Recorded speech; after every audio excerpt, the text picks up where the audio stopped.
La principauté et l'Union européenne. Les discussions sont toujours en cours en vue de conclure un accord d'association.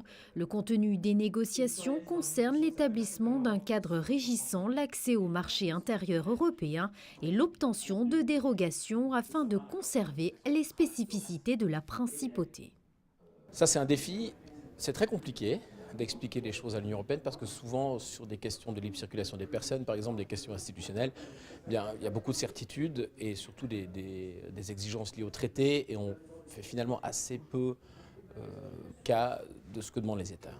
Si ça s'ouvre effectivement, il faudra évidemment des phases de transition. Combien de temps? Est-ce qu'à la fin, ce ne seront pas tout simplement des exceptions? C'est aussi l'autre piste. Tout ça est à voir. 9000 monégasques contre 500 millions d'Européens, une différence forcément colossale entre Monaco et l'Union européenne. Faudrait-il craindre alors une négociation déséquilibrée ?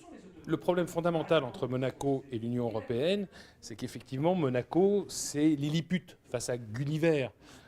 Si Monaco accepte la libre circulation, l'ouverture par exemple de ses professions protégées, que les avocats français, les notaires, les experts comptables viennent s'installer en masse à Monaco, Monaco est rayé tout simplement de la carte. C'est aussi simple que ça. Et l'Union européenne doit comprendre que son intérêt, effectivement, c'est d'avoir Monaco à bord du bateau européen, c'est-à-dire de donner une place, qui ne sera pas une place majeure évidemment, puisqu'il n'est pas question que Monaco adhère à l'Union européenne, mais en respectant son modèle.